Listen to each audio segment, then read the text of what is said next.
Here is Al Franken asking Jeff Sessions,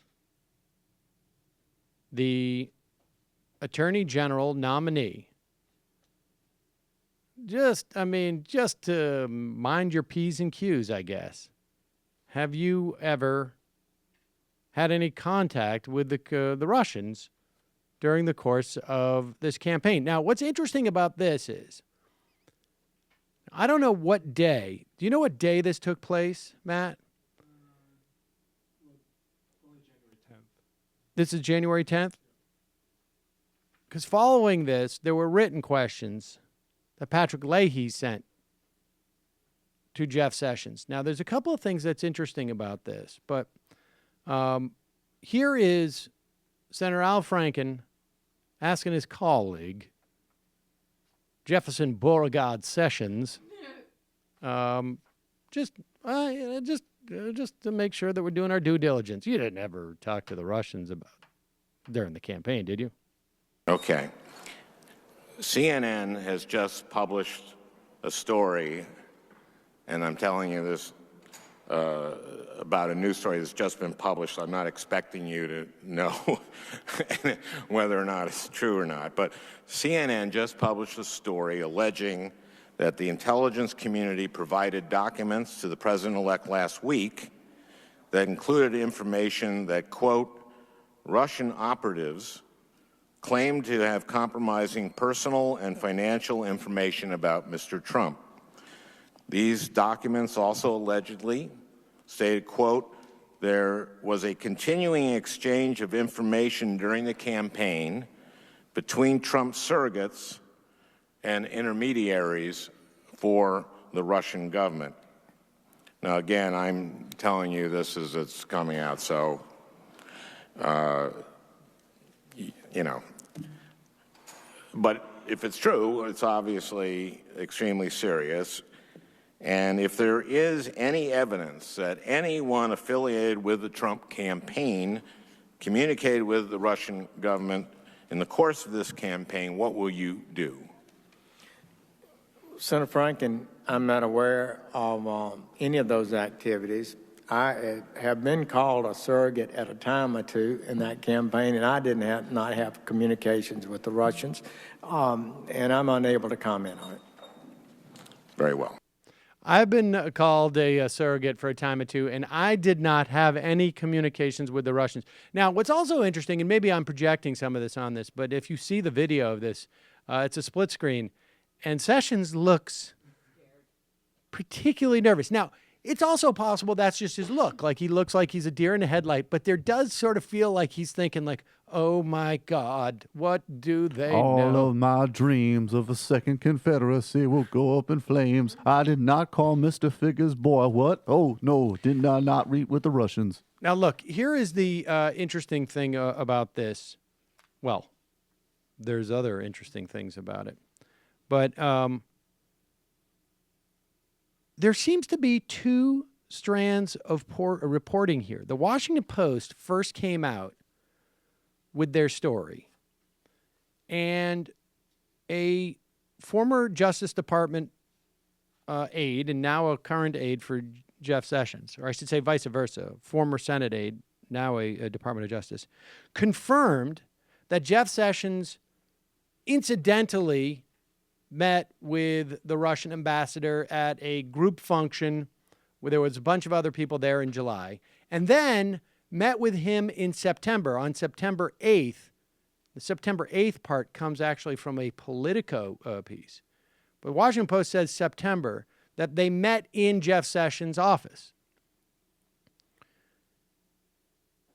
The Wall Street Journal says that there was a phone call.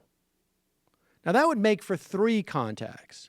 And the reason why, now it's quite possible the Wall Street Journal just got it wrong, that what they are attributing to a phone call is actually the meeting in the senator's office. Now, the reason why the phone call thing is important, it seems to me, because subsequent to this exchange, Patrick Leahy wrote a written question to Jeff Sessions. And the question was, quote, several of the president-elect's nominees or senior advisors have Russian ties. Have you been in contact with anyone connected to any part of the Russian government about the 2016 election, either before or after Election Day? Sessions responded with one word, no. Now, this is not a very smart question for Patrick Leahy to ask. It really should have been a two-part question, right? Have you been in contact with anyone connected to any part of the Russian government, either before or after Election Day, would be question one. And then question two would be, if so, was it in regards to the 2016 election? But by making it specific to the 2016 election, Sessions has a deniability. I met, and his argument now is I met as a senator with the ambassador, even though there was really no reason I can think of as to why I would have met with him in my office. It was probably just to get some vodka. But spitballing ideas. But here's the point. This is a bad question by Leahy, unless Leahy, subsequent to that story in CNN that came out, and subsequent to those hearings, got wind that there was actually a transcript, because foreign ambassadors their phones almost by just their very nature are tapped, and knows what the content of that conversation was, or at least has a vague notion of it, and was asking an even more specific question so that subsequently there would be a problem with his response. I don't know. I don't know if the Wall Street Journal reporting was just sort of wrong and it wasn't a phone call. I think we'll have a better sense in the coming days. I don't know. But it's just one thing I thought you should note. Now, we'll talk more about this later in the program, because we have clips of Jeff Sessions talking about in the past how important it is for our elected officials to be truthful, rule of law. Definition of is. The definition of it, we ain't in some postmodern morass where the president lies to the republic. Fellatio. And darkies use my water fountains. What? Excuse me? Maybe I shouldn't have said that. Fellatio. Fellatio is fallacious. And so we have clips on that. We'll talk more about this. But It's just good Alabama boy who won't protect his country, values, and tradition.